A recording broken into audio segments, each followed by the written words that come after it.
2000 में हम इस इन्हतात पे पहुंच चुके थे कि आप अपने यंग बच्चों को 20-22 साल के लोगों को पकड़ते थे ना, उनको ना तो उन्होंने मियां मोहम्मद बख्श पढ़ा हुआ था, ना बुल्ले शाह पढ़ा हुआ था, ना हुसैन शाह, कुछ भी नहीं, उन्होंने पढ़ा ही नहीं हुआ था, और वो पंजाबी थे। हम एग्जाम्पल के तौर से पंजाब को ले रहे हैं, तो आप उन्हें कहते हैं अच्छी पंजाबी तो बोलो, ना बोलो इंग्लिश, ना बोलो उर्दू, पंजाबी में कोई कॉम्प्लेक्स है बोलने में, सराइकी हो सराइकी बोलो, अपनी जुबान को होल्ड करो, लेकिन फिर कुछ शेर तो सुनाओ अच्छा, फिर कुछ कोई पंजाबी के किसी राइटर की बात तो करो, फिर कुछ ऐसी कोई वोकैबुलरी बोलो कि पता लगे कि तुम्हें अल्लाह ने कोई जहनी तरक्की दी है, तुमने कोई बालीदगी उठाई इस दुनिया से, नहीं हुआ अच्छा चलें कोई बात नहीं, आपका ब्रॉटअप हुआ, आपकी मदर लैंग्वेज है, आपका इन्वायरमेंट बाहर सोशल और हो गया, आपको स्कूल में उर्दू और इंग्लिश और ये बस कंफ्यूजन आ गई ना कॉम में, ठीक हो गया, तो आप उर्दू अच्छी बोल रहे हैं, आपको डंडे मारे हैं किसी ने, आप इकबाल को तो पढ़िए कम अज कम, आप दक्कनी को और सौदा को और आतिश और दाग और सोच को नहीं पढ़ सकते, वो कम अज कम फैज तक तो आ जाए। इकबाल बहुत आपको हाई लगता है ना, आप कम से कम फराज तक तो आए, मुझे बताएं मिले कोई, नहीं मिलते। अब वो कुछ शायरों के नाम लूंगा माइंड कर जाएंगे लोग, थोड़े से इससे पीछे वाले लोगों को, थोड़ा से लोगों ने, फिर वो मुशायरों का जो हाल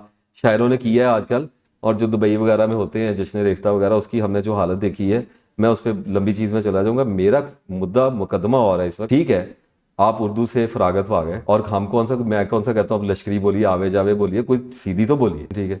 आप कह रहे हैं मतलब आपकी गैन खराब है, गाफ खराब है, काफ खराब है आपका, आप खुदा को खुदा कह रहे हैं, लाहौला वला कुव्वता इल्ला बिल्लाह, आपकी सेंस मारी गई है। नहीं वो ऐसा नहीं है कि उनकी खे खराब है, वो चूंकि इंडियन कॉन्टेक्स्ट बड़ा वो क्यूट लगता है, तो खुदा को खुदा the problem itself right now, I am not tracking के उसकी रीजंस क्या हैं, मैं बता रहा हूँ कि व्हाई वी आर रिस्पॉन्सिबल। अच्छा नहीं आता तो अगर आप बीकन हाउसेज में पढ़े हैं, अमेरिकन स्कूल सिस्टम में पढ़े हैं, आप एलीट क्लास में थे, तो अच्छी बात है, आप हमें इंग्लिश से परेशान कर दें, आप हमें पाइलो पोलो सुना दें, आप कुछ भी सुना दें, कीट शीले, आप कोई चीज कुछ तो करें, आप निट्शे वगैरह, कोई कहीं आपके अंदर एक रमक कैसी होनी चाहिए कि आप जिस भी जगह पे रखे हुए हैं, जिसे उसको तो रिफाइन करें। अब उसको रिफाइन करना है पेरेंट्स ने। हमारा कसूर ये है कि अपने अपने घरों में रिसाले बंद किए हैं। हमारा कसूर ये कि जब 4 टांगों वाला टीवी उठा के हम लेके आए थे ना अपने घरों में, तो हमने अखबार पढ़ने कम किए, हमने खबरनामे के नाम पे और रात के 8 बजे वाले ड्रामे के नाम पे कि अखबार का क्या करना, हमने आहिस्ता आहिस्ता बच्चों को पढ़ाना छोड़ा। हमने कहा 8 बजे ये कार्टून देख रहे हैं,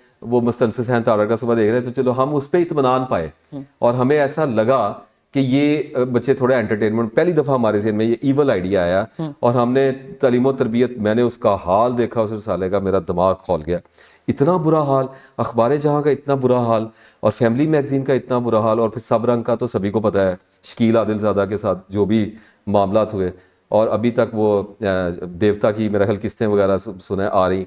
तो अगर आप अपनी यंग जनरेशन को देते रहते बुक साथ में, और फिर वो कुछ लोगों के घरों तक रह गई जी कि जी हमें किताबें आती हैं, बाकी सब घरों वालों ने छोड़, तो अगर बुक का ज़माना उस वक्त अरूज पे था, तो बुक पढ़ाई क्यों नहीं अपनी जनरेशन को? अगर आपने दी होती तो वो आगे कुछ ले जाते। और मैं I am working on this frankly speaking. मेरी बच्चियाँ जो हैं वो मुझे प्रेशराइज करती हैं अगर मैं किताब नहीं लेके जाता, ये इस किस्म की बातें।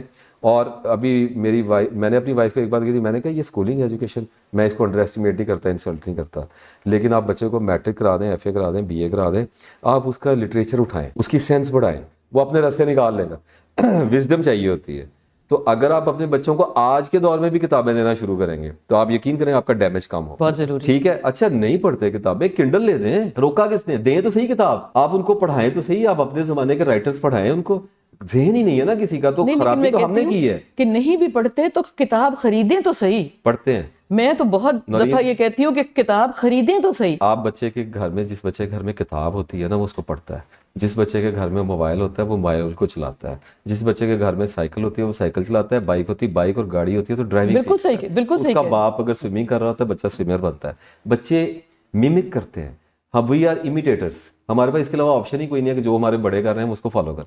तो अगर आपका इन्वायरमेंट लिटरेरी है तो आप लिटरेचर लवर्स पैदा करेंगे, और आप क्या पैदा करेंगे। लेकिन मैं ये कह रहा हूँ कि हमें तो, हमारी कौम को तो चाव चढ़ गए जब कलर टीवी आया था, मुझे तो भूलते नहीं अभी तक। सबसे बड़ा तो सोनी का होता था कि एक दफ़ा ये ले आए डब्बा के तरीके से, तो ये हमारी तरक्की का राज होगा। उसके बाद हम AC में पड़ गए और डिश एंटीने में चले गए, तो हम तो मसरूफ हो गए थे ना। तो जब हम मसरूफ हो गए थे, मोबाइल सबसे पहले लिए किसने? बच्चों ने लिए हैं क्या? मुझे बताइए, सबसे पहले दुकानों पर कौन गया है? हम गए हैं ना, लेके आए। तो अच्छा, टच मोबाइल भी सबसे पहले हम बच्चे बाद में लेके आते हैं। नहीं, बच्चों को तो आप लेके देते हैं, हम लेके देते हैं ना। तो we are, whenever we talk about young generation, अभी कल भी पॉडकास्ट में उस पर बात कर रहा था, मैंने कहा यंग जनरेशन के साथ तो इतनी हमदर्दी है। मुझे उन्होंने कहा जी कोई नसीहत कर दे, मैंने कहा इतना अब्यूज यंग जनरेशन को नसीहत करूं? उसी पे प्रेशर डालते रहना, उसके पे प्रेशर डालते रहना। खराबी खुद की है, कल्प्रेट खुद है, क्रिमिनल खुद है, और नसीहत यंग जनरेशन को उनका कोई करनी कसूर है। नहीं। एक आदमी डाकू है, वो अपने बच्चे को मदरसे में भेज रहा है, मैंने कहा सुभान अल्लाह, आप रिश्वत ले रहे हैं, बच्चे को मदरसे में भेजे, क्या निकालेंगे आउटकम इसमें से? पागल पैदा कर देंगे आप, बाइपोलर हो जाएगा, सारी जिंदगी कोसता फिरेगा, 50 साल का हो जाएगा, दवाइयां खाता फिरेगा, अपने आप से लड़ता फिरेगा, किस मुसीबत में फंस गया। लोग 20-20 साल के होके मेरे सामने बैठते हैं, कहते हैं अल्लाह कहाँ है, कहाँ पैदा कर दिया हमें? तो मैं कहता हूँ अल्लाह तुम्हें शायद थोड़ा पूछे, तुम्हारे माँ बाप को ज्यादा पकड़ेगा। बिल्कुल सही बात। तो ये इतनी सादा सी बात है।